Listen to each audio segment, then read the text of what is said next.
Good morning mga tropa. So pasok na naman tayo ng trabaho. So ngayon last night ng pasok ko as third shift. So susunod na pasok natin sa Monday, second shift na tayo, 2 to 10.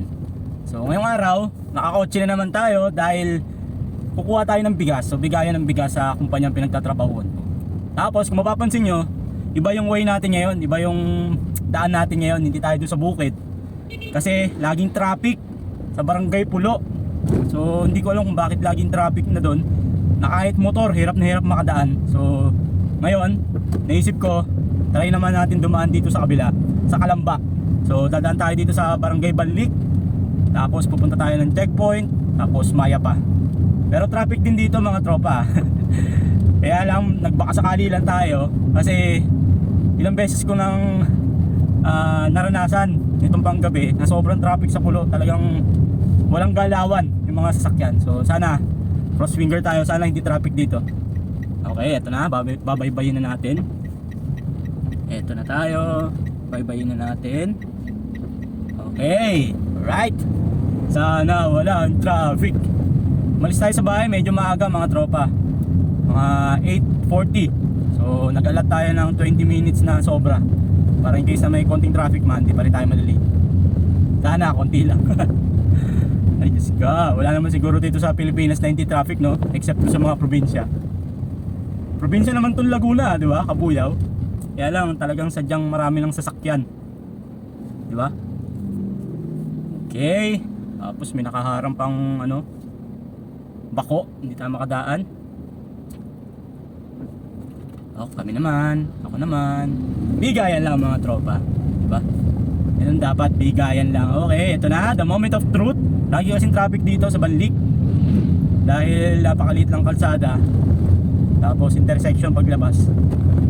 Pag walang traffic dito, isa lang ang problema natin, yung papunta ng checkpoint, saka itong mga lubak. Ay Diyos ko, tapos may parating pang bagyo. Sana hindi naman ganun kalakas, kawawa naman ng Pilipinas. Katapos lang sa Cebu, meron na naman bago, grabe. Pinaparusahan ba ang mga Pilipino? Bakit pati kami pinaparusahan? Dapat ang parusahan yung mga magnanakaw, di ba?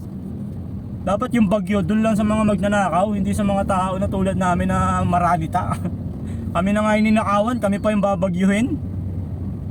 Wawa yung mga ninakawan kasi may hirap lang kami. Hindi matibay yung mga bahay namin, hindi katulad ng mga mayayaman na nangungurakot na sobrang titibay ng bahay at hindi natatakot masira yung bahay dahil bilyon-bilyon yung ninakaw nila. Walang problema sa kanila, pwede sila mag-ibang bansa pag nasira yung bahay nila dito, kaya bumaha dito. Hanggang Mars, pwede silang pumunta ng Mars sa dami ng pera nila eh. Ay Diyos ko. Well, anyway, good job mga tropa, walang traffic. Nandito na tayo sa Barangay Banlik. Papalabas na tayo, papunta na tayo ng Kalamba. Yahoo! Ito na lang kaya lagi gawin ko pag panggabi, dito na lang ako dadaan. Kaya lang medyo mas malayo yata dito eh, compared pag dumaan ako ng Barangay Pulo, tapos Silangan exit. Pero kung dito ako dadaan, hindi na ako mag-expressway, national road na lang tayo, babaybayin ko na lang. Saka shoutout ha, spalto na yung kalsada ngayon dito. Sana tumagal tong spalto na to, kasi ano din yan, di ba? Depende rin sa timpla. Parang semento din yan eh. Kapag tinipid mo rin yung timpla nito, sigurado madali lang din to mababakbak pag umulan, lalo na pag nababad sa tubig o kaya baha. Okay. Okay, yon, walang traffic. Good job. Hindi tayo malilate, makakapagkape pa tayo. Coffee is life para sa akin mga tropa, tandaan niyo yan. Coffee is life. Kumbaga, ang pinalit ko na sa alak ay kape. Kasi dati manginginom din ako nung kabataan ko. Pero ngayon, dahil wala nang barkada, kumbaga nahiwalay na sa barkada, kaya kape na lang. Pero sa tingin ko kung doon pa ako nakatira sa Cavite, siguro hanggang ngayon nagiinom pa rin ako. Kasi yun yung bonding namin eh. Bonding namin ng mga kumpare ko, kaibigan ko. Okay, ito na, papunta na tayo ng Kalamba mga tropa. Kakaliwa tayo dito. Ito, medyo busy na dito ah, daming sasakyan. Sana lang hindi traffic. Uy! Bigayan lang dito, hindi gumagana yung stoplight. Bigayan lang tayo, sana pagbigyan nyo ako. Sana pagbigyan nyo ako mga tropa. Yun. Bigayan lang. Pag di ka marunong sumingit sa mga ganito, hindi ka makakadaan. kaya, kaya dapat marunong ka talagang sumingit-singit. Malakas yung loob mo. Oh, di ba? Ang haba niya, no? Kung di ka marunong sumingit, patay ka. Aabutin ka ng siyam-siyam. So, hindi naman masyadong traffic pa. Makikita nyo. Wala pa masyadong sasakyan sa likod. Dito, pag traffic dito, hanggang doon sa dulo, hanggang Kalamba. Ito, boundary kasi ito ng Kabuyaw at Kalamba. Ito, itong lugar na to. Itong URC. Yan. Ito, Kalamba na to. Paglagpas natin dito. Yan. Okay, Kalamba na ho ito, mga tropa. Wala na tayo sa Kabuyaw, Laguna. Ang galing no? Boundary ng Kalamba at ng Kabuyaw, Laguna. Sana hindi traffic pagdating natin ng checkpoint at ng Mayapa. Hindi pasok. Hindi gaya lang tayo mga boss, madami. Pasalamat sila tumango. Diba? Good job. Let's go! Hanggang sa dulo ng mundo. Ang saya ko, haba ng tulog ko, sarap. Natulog ako ng 11, gising ako ng 7. Sarap! Ayaw mo pa?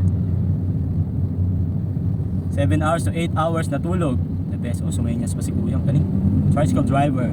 Sweet lover. Ang kasi niya yung misis niya. Alala ko tuloy yung mga tropa nung nagsisimula pa lang kami.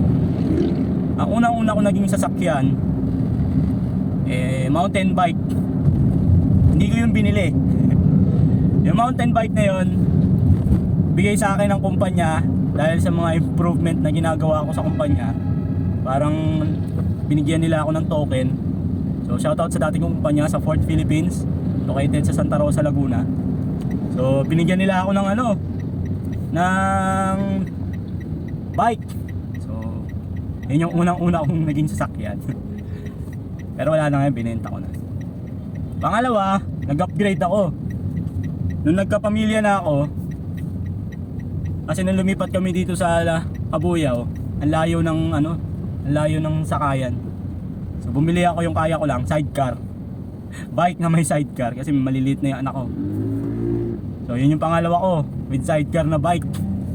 Binabike ko yan hanggang Kalamba, pag mamimili kami sa palengke ng Kalamba. Tapos pangatlo, nag-evolve ulit tayo.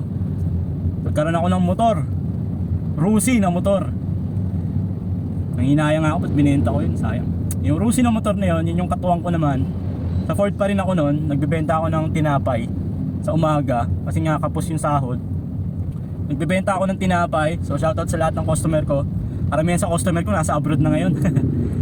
Mga customer ko sa Ford Philippines, alam nila yan, yung mga tinapay ko.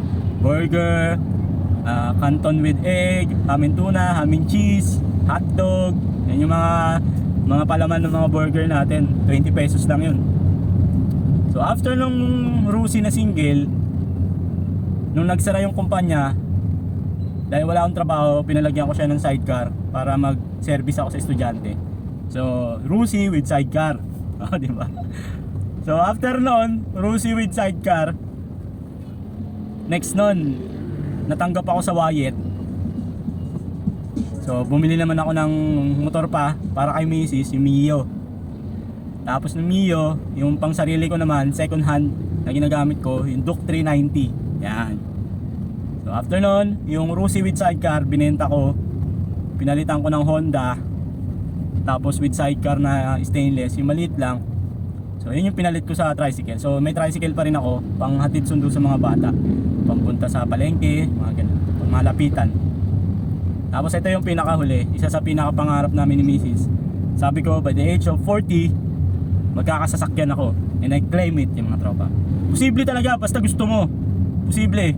Dati ko pang gustong kumuha, wala pa akong 40. Kaso iniisip ko, pag kukuha ako, mahirapan ako magbayad kasi hindi sasapat yung sahod ko. Kaya nagtiis muna ako ng ilang taon. Hanggang sa kaya na, yun. Yung kaya na, tsaka ako kumuha ng sasakyan. Pero hirap pa rin. Ang bigat ng 15,000 kada buwan sa loob ng 5 taon. Pero sa awa ng Diyos, nakaka 3 years na tayo mga tropa. 2 taon na lang matatapos itong sasakyan. So pag natapos to, ang susunod na kalbaryo na lang ay yung pag-aaral ng mga anak ko.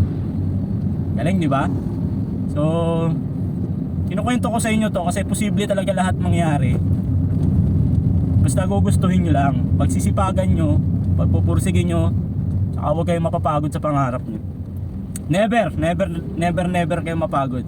Gawin nyo lahat ng posibleng gawin sa marangal na paraan para maabot nyo yung pangarap nyo. Ako, putik, isinantabi ko na yung hiya eh. Nagtinda ako ng pansit sa umaga.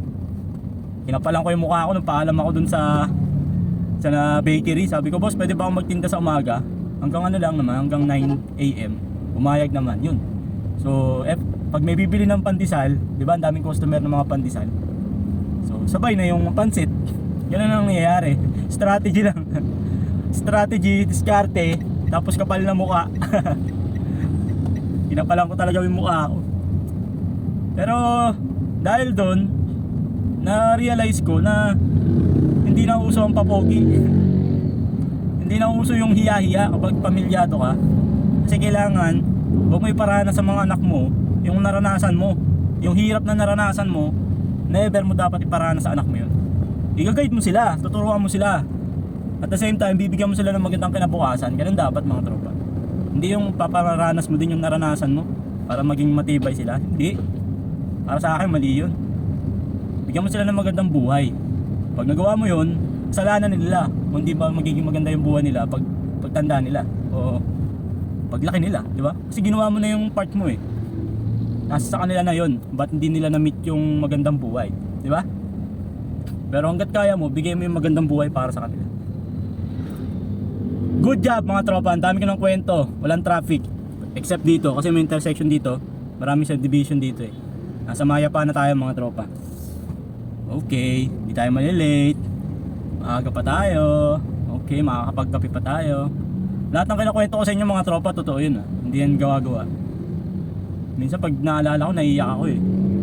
Kasi ang hirap talaga, ang hirap dati. Pero yung mga nararanasan kong hirap ngayon, sisiw na. Kasi sobra na yung hirap na naranasan namin ni Mrs. dati. Kumbaga pag nagkaroon ng hirap ngayon, parang kinukurot na lang ako eh. Hindi na ako sinasaksak. Di ba? Iba yung sakit ng saksak kaysa sa kurot. Yung kurot matitiis mo yun eh. Yung saksak talagang dudugo yung katawan mo dun. Kaya sabi ko nga sa sarili ko, good job Tonton. Good job.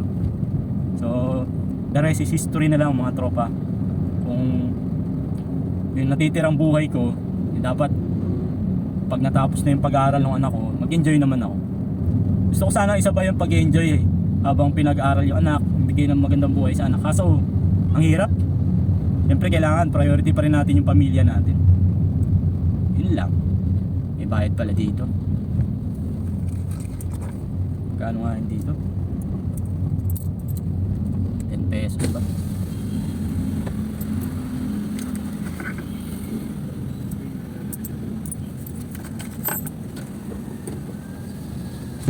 ₱20 pala. May bayad din tayo.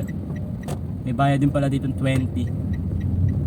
Ngayon lang uli ako nakadaan dito. Matagal-tagal. Okay. Tamang takbo lang tayo pero hindi tayo na malilate kasi walang traffic. So ganun na lang gagawin ko lagi. Pag panggabi dito na ako dadaan. Tamang takbo ka lang tapos walang masyadong traffic. May traffic man, saglit lang.